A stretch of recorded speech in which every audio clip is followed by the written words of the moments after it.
Bismillahirrahmanirrahim. Our next theorem, let T be a linear transformation on the vector space V over the field F.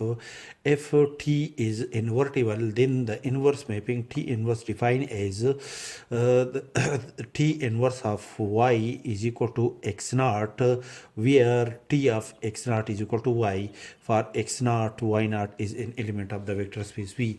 Then the inverse mapping T inverse is also a linear transformation on the vector space V. Let y1, y2 be the element of the vector space V. For these two elements, y1, y2, there exists the element x1, x2 in the vector space V such that the image of x1 under the linear transformation T is y1, and the image of x2 under the linear transformation T is y2.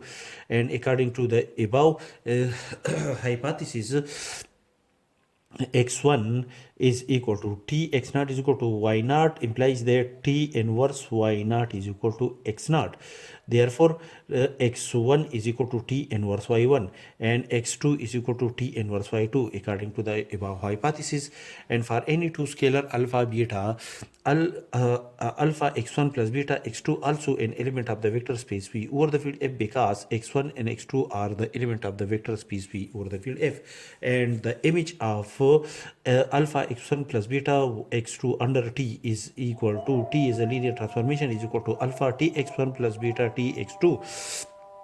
That is, the image of x1 under the linear transformation T is y1, and the image of x2 under the linear transformation T is y2. And according to the above hypothesis, alpha x1 plus beta x2, this is an element of the vector space V.